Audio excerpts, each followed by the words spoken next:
YouTube channel. My name is Ngosenhle Dube. If you are a returning subscriber, thank you so much for coming back to my channel. And if you are new here, please, I kindly ask you to subscribe to the channel. It will help the channel grow and have more reach. Since I'm just starting, this YouTube thing, I would really appreciate if you subscribe to my channel. Okay, so today I'm going to be making a get to know me tag, but I'm going to be kind of making it through my journey from moving from China to Poland. So yeah, I moved to China from Zimbabwe in 2019 of September, and I was there to study international economic law. And so as I said, I already got there in September and things were going well. Then January 2020, COVID hit, and then things started going down, down, down, down, down, down, down. They were on the floor. Like, what I mean is that nothing was happening really. We were still learning online. It was just, learning online, adjusting, everything. Hey, guys, I don't even want to talk about that. Maybe we'll do another video. But really, I want to thank my friends, the community that I had during that time. Yeah, we held each other down during that time of COVID when I was in China. So yeah, I was in China there from 2019 up until 2022 February. Yeah, so I moved to Poland last year, 14 months ago, in March, on the 17th of March to be precise, and I came to study nursing in Bydgoszcz at the University of at this point I'm realizing that I can't say the name of my university, but the name of my university, I'll put it on the screen right now. You'll be reading it. It's called Wyższa Szkoła Gospodarki. Yes, that's the name. The one that you're seeing right now. I know how, like, when Polish people say it, how it sounds. I can write it, and when I see it, I know that that's my school. But actually saying it, hey, hi guys, Polish is a different, it's a different language. So please don't come for me because I won't be able to pronounce it. Yeah, so I moved here to study nursing because, number one, the cost of the studies was not as expensive comparing to other countries, and also I looked at moving into other countries. This was going to be very hard with the requirements that they needed. Just a little background, in my A-levels, I didn't do any science, or I did humanities. I did history, sociology, all those kind of art subjects, and so other places were kind of requiring a biology background, some kind of, So yeah, that's why I decided to come here, because it was going to be easy for me to get enrolled at a university. So the visa process, going on to the visa process, I was in Zhejiang province in China, and I went to apply for my visa in Shanghai.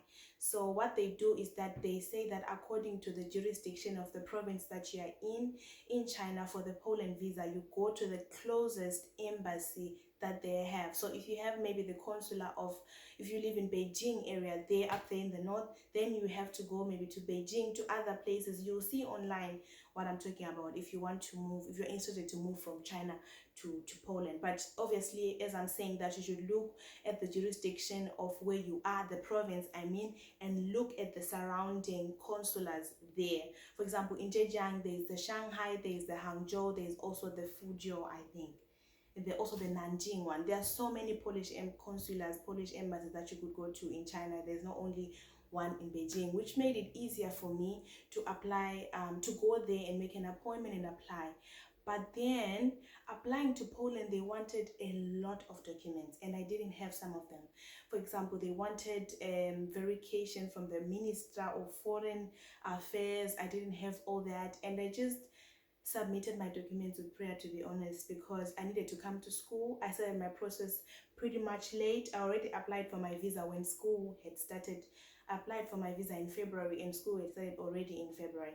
So what I did is I wrote a letter and told them that I'm not able to go to Zimbabwe right now because of COVID. COVID was a good excuse for me, and so I said I'm not able to go to Zimbabwe right now because of COVID, so I'm not going to be able to get the other documents required. Coupled that with prayer and fasting, submitted my documents, and in 2 weeks I got my visa from Shanghai. Now I moved from Shanghai, slept at the airport because there were a lot of restrictions then to do with entering the airport with a COVID test that was over 24 hours. They changed the restrictions when I was traveling, and they said that they want COVID tests within 24 hours. And so I had to do 2 COVID tests within 48 hours to prove that I can travel safely. Yay, it was a film, guys. It was a horror, but yeah, I managed to sleep at the airport and show them when I entered my COVID test, and that way they were not going to check me again the next morning, because my flight was at 12 a.m. in the morning. No, 12 p.m. in the morning. So yeah, my flight was delayed because of weather. Nonetheless, I stayed there and waited, because I mean, I'd already slept there. So I waited, and after that, it was the time I came during the time of the Ukrainian Russian, like the war was fresh. And so that time my flight got delayed. It moved how to say this, I was supposed to move from Shanghai to Copenhagen in Denmark, but because of the war, they were saying that things are happening there, so they were not going to follow the normal road that they go with. They are going to first take us to Austria. And so, and also some people in the plane were saying that the plane finished fuel. Guys, I don't know, don't come for me. I'm not sure if like fuel can finish in the plane, but yeah, that's what I'm saying. That there were 2 stories. I don't remember what they say, those people, but I know that number one, they said the flight delayed because of the war. But us stopping by in Austria and waiting for a few hours, I don't know. There were a lot of things that were going on.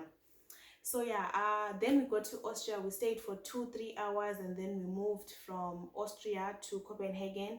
When we got there, at least there was a huge gap of the connection. I think more than 4 hours, so I didn't miss my next flight. Because when I went to China from Zimbabwe the first time, I missed my flight from Shanghai to the city that I was supposed to go to. I ended up booking another one. This is another thing. If you're going to travel from place to place connecting flights, make sure that your connection time is very wide for you to, yeah, in case there's any delay. So yeah, as I was saying, I arrived in Copenhagen. Then from Copenhagen, my flight was arriving in Gdansk. And so I arrived in Gdansk not knowing anyone. The people that I knew were living in Bialystok, and so they couldn't come for me, and I arrived midnight 00. My plan was to stay in Gdansk till morning, at least try to ask how to get to the train station, because I had done my research, right? I had done my research. I had seen that it's not so far to move from the airport to the train station. I can just call a taxi, all this. I had my things planned out, okay? And then I was like, okay, now we're here. So then what? Got there, tried to say hello 1, 2, 3 times, nothing. No one is understanding. Then I realized that, no shame. I really didn't know anything, because then it dawned on me that I am now in the country, and then what to do. So I went to the sitting areas at the airport. I sat next to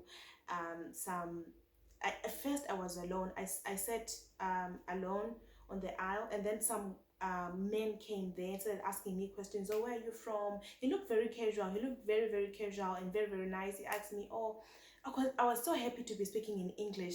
Then I asked him, are you from Poland? He said yes. I was like, thank God, because now I can ask a lot of questions, and then like how to change my money, how to book a train to Bydgoszcz. I didn't even know Bydgoszcz, where it is from Gdansk. It was that bad. So yeah, but I knew that I was going to figure it out anyway. So yeah, that guy helped me. He took me to his apartment. This is the first time I'm saying this. Maybe my family will see this. That was a guardian angel, because allow me to justify myself. That person helped me to the point where he booked my ticket, took me made me sleep right at his place, and then after that took me to the train station in the morning. When the train arrived, he put my bags inside. The moment I turned back to look, the man was not there. I didn't even know his name. I didn't even know anything about him, but he helped me. When I got to his house, he made tea for me. He made this other room for me to sleep in. Guys, like, guardian angels do exist, okay? So yeah, on to the next thing. I moved to from Gdansk to Bydgoszcz. Also, no one was welcoming me. No one was welcoming me at the train station. I was supposed to get to my apartment, which I had already paid the deposit for. I had the location of the house, the address, and so when I got there, there were a lot of people, a lot of Ukrainian refugees, and so there were a lot of cars also that were welcoming them, to my advantage, because when I got there were people who could speak English that were carrying Ukrainian flags, and they asked me, are you coming from Ukraine? I was like, no, I'm coming from China, but I'm new here, what? And then they were like, okay, cool. So how do you want us to help you? I'm like, I need to get to my apartment. I don't even know anyone. I don't know how to get there. Then they said, okay, come. Then he took me to my apartment. He drove me there with his car, with the car that they were taking the Ukrainian people. But at that time it was in the morning, and so I was alone because I arrived around 9 from Gdansk. I took the train at around 7. So I arrived in my apartment. That guy was really, really nice. He called my landlord, and my landlord came with the contract signed, gave me the keys. Everything was going well. So this is basically how I moved to Poland, like the experience, the whole thing of moving. And so, yeah, I moved to Poland. Now I was here adjusting to the people, adjusting to the things. To my surprise, from what I had read on the internet, the people were really nice. As I already said, the person that I met at the airport, who took me to his place and then made tea for me, gave me some money according to Google, booked my ticket, took me to the train station. When I got to Bydgoszcz, people helped me and all that kind of stuff. So yeah, if you're moving from China to Poland, or if you are moving from any country to Poland, I think you should get rid of the idea that people will be mean to you, or even any country really. Get rid of the idea that people will be mean to you and be open to even make conversation so that you can ask. Because yes, sometimes the language can be a barrier, but sometimes people know some things and they can respond to you. So yeah, in a nutshell, that's basically where I am right now. Now I live in Wobrzezno, outside Bydgoszcz, just a little bit. And so I've been loving my stay so far in Poland. My opinion about Polish people, I think that most of the Polish people are very, very nice, and you just need sometimes to get out of your own comfort zone and make the first move. My advice to people that are coming is that engage a third party, okay? Engage a third party if you know that you're going to be arriving in a city that you don't know, because some people might not have the luxury that I had to get someone taking them to the apartment, driving them to the train station, all these kind of things. Get someone, even if it's a third party, that you know that is going to come and get you at the train station. Okay, that will save you a lot of, like, the anxiety that I had in that guy's apartment. I was thinking about my life. I was texting my friends in China, sending them the live location. I didn't even know what I was thinking, because I couldn't tell that my family that I'm in someone's apartment. I don't even know them. I don't know their name. I don't know nothing. That was careless of me, but trust me, like, something in me was just like, go with him. Like, it's safe. Go with him. It's safe. I don't recommend this kind of behavior. But yes, if you know that, like, you are surrounded by many that you can't see, sometimes you can just take a risk, especially because I really wanted to come to Poland, and I was like, I'm doing it. If someone's going to come and help you, why not? So yeah, that's the first advice. Engage a third party. The second advice, research about the place that you are going to. Make sure that you know the connections and all the times that you need if you're not going to, your flight's not going to be landing in your country, in your city. And the last thing, pray. Obviously on this channel, you know that I'm going to say commit your plans unto the Lord and he will establish them. Yeah, so basically that was my moving experience from China to Poland. Thank you so much, guys, for watching. If you have any questions about moving from China to Poland, I might be able to answer them, the process and stuff like that, in the comment section, or you can ask me on my Instagram at @gosentledube, and follow me, guys, for more content, and subscribe to my channel. Please help the channel grow by subscribing to the channel. Until next time, maybe I'll be doing vlogs soon to show you this village city where I live in, and I'll be happy to hear some of your comments and engage with me. Guys, thank you so much for watching up to this point. Until next time, bye. Guys, you know what? Let me tell you something. If you have anything that you ever want in this life, like anything, just know that you have to work for it. Like, something has to give, guys. Like, something has to give. Eventually it will give. Just put in the work and it will give.